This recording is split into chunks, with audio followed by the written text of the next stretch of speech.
Hey guys, today we will be drawing two different types of watercolor paintings. One cactus will have this flowy watery look to it, while the other cactus will have this boho, tidy, and clean look.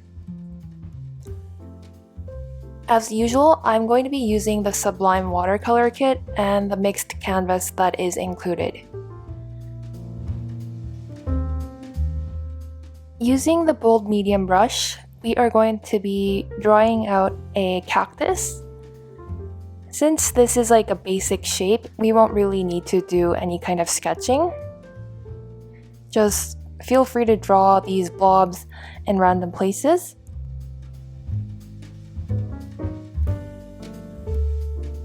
Then, using the basic blender tool, we are going to be smoothing out these rough edges or like these overlaps. Then we make a new layer and we're going to make that a clipping mask.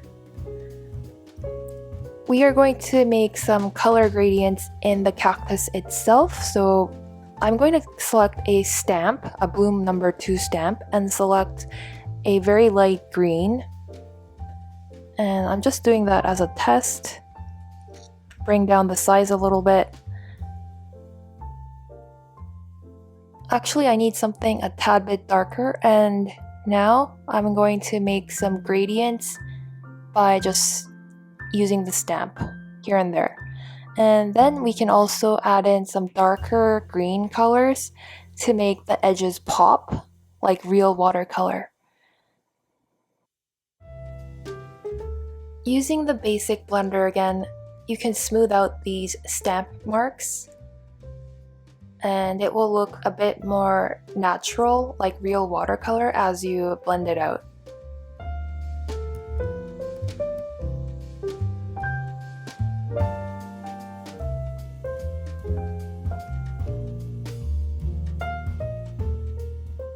Now let's make a new layer and draw in some flowers. I'm going to select a magenta and go back to the bold medium brush and then start to draw on little blobs here and there.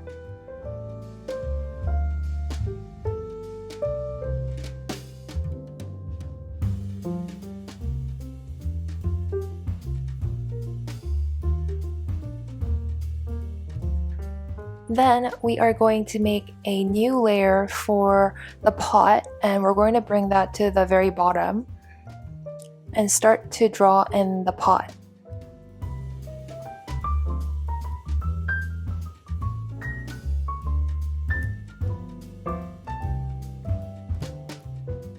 Then you can make a new layer on top of the pot and make that a clipping mask and add in some decorations like this.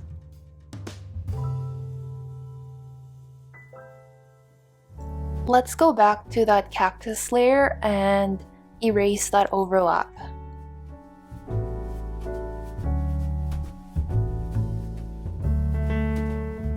Then you can fill in that pot so that it doesn't look so empty.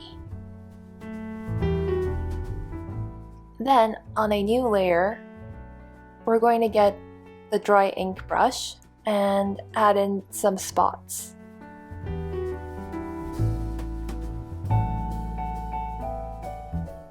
Then we're going to select a cream or a whitish color. Grab the gel pen brush and add in some spikes like this.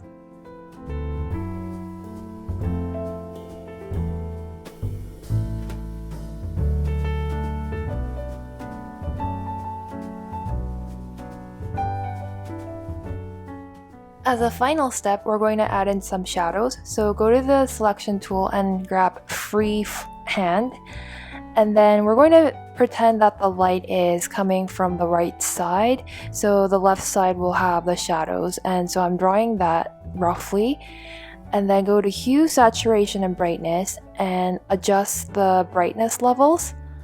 So that will create a shadow on the left side. Using the same method, I'm going to be creating some shadows on the cactus itself. You don't really have to be super accurate about it, but you just want to make sure that the painting doesn't look so flat. Afterwards, you can blend out these rough edges to make it look more smooth. So that's it. That was pretty easy, right? Now, let's move on to the other cactus that has more of a watery look. See you there! As usual, I'll be using the same watercolor kit and the mixed canvas. First, we're going to select a greenish color, a light green. And we're going to use the watery rough edge brush and start to draw the cactus.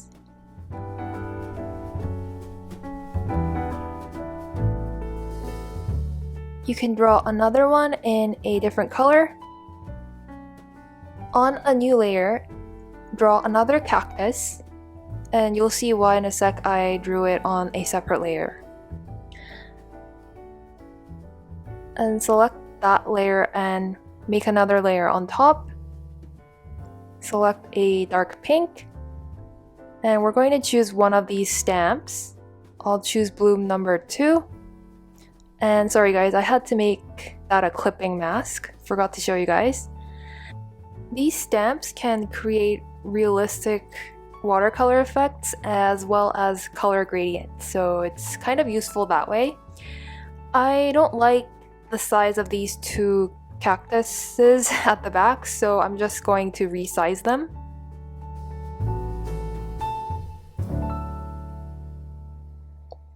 Then on a new layer, we're going to make that a clipping mask on top of the two cactuses, however you say it. And we're going to use the same stamp to make color gradients again, like the last one.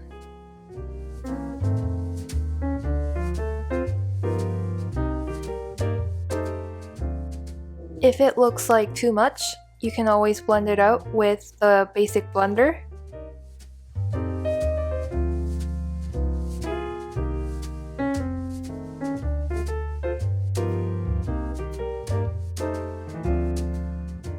You can also add in some yellow bits as well. I'm using a different stamp for that.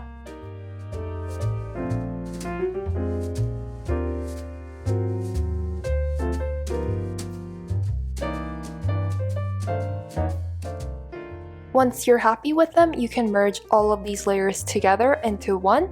And then we're going to create a layer. Using the watery rough edge brush again, we're going to draw the pot.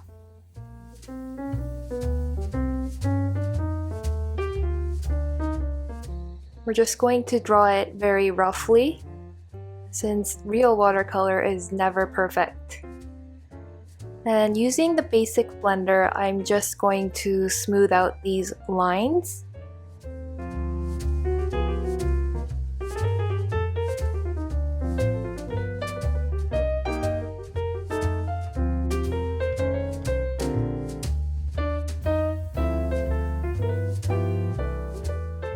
At this point, we want to get rid of those overlaps, so we're going to go back to the cactus layer and then erase these bits that are overlapping.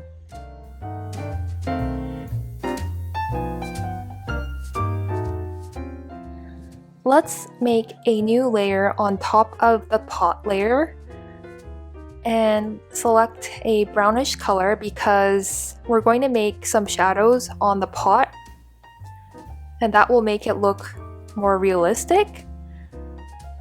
And sorry guys, we have to make that layer a clipping mask. And grab a stamp brush and stamp it in random places in the left corner to make some shadows.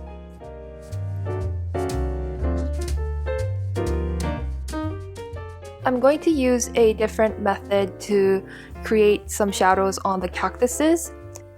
Select the cactus layer and then go to Selections, go to Freehand, and then draw in areas where you think will have the shadows, so like the left side of the cactus, and then go to hue, saturation, and brightness and play with the brightness levels, and there you go, you can create a shadow like that.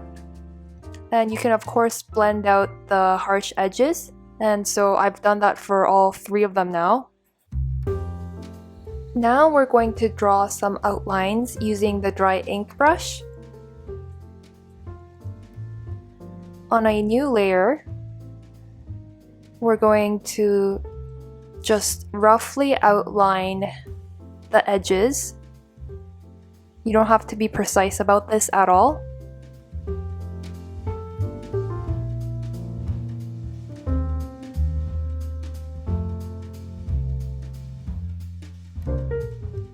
To make it look like it was drawn on a wet piece of paper, I'm just going to use the basic blender to just blend out some parts of the line.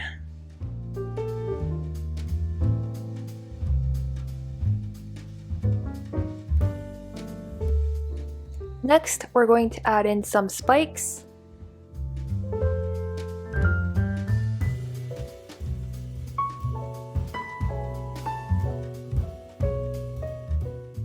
To draw a shadow underneath the pot, I'm going to make a new layer and bring it to the bottom. And then we're going to select a grayish color.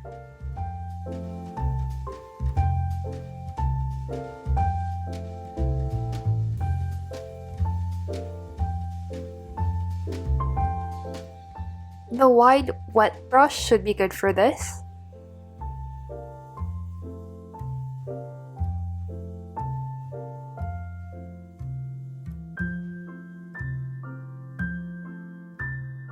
At this point, I'm not too happy with the pot, so I'm going to make a new layer on top and make it a clipping mask.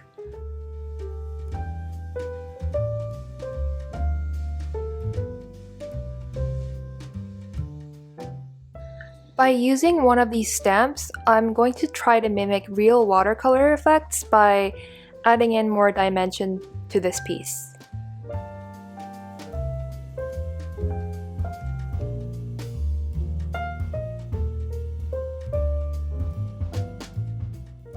You can also use a lighter color to highlight the top of the cactuses. Then we make a new layer underneath the pot layer and grab a brownish color. Using the bold medium brush, I'm going to fill in the pot so that it doesn't look so empty. I think I really should have put all of these cactuses together so that there are no empty spaces in between them, but it's too late. Now, the next step is totally optional. I'm going to make a new layer and bring it to the very top. And then we're going to select the water drops brush. This brush makes realistic watermarks and it makes it look more like real watercolor, like as if the water kind of dried like that. But if you want to keep your painting a bit more neat and tidy, you really don't have to add these brush strokes in.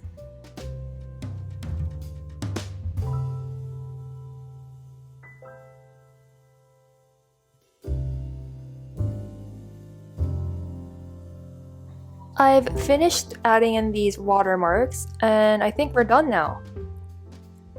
Here is a side-by-side comparison. Let me know in the comments if you prefer one over the other.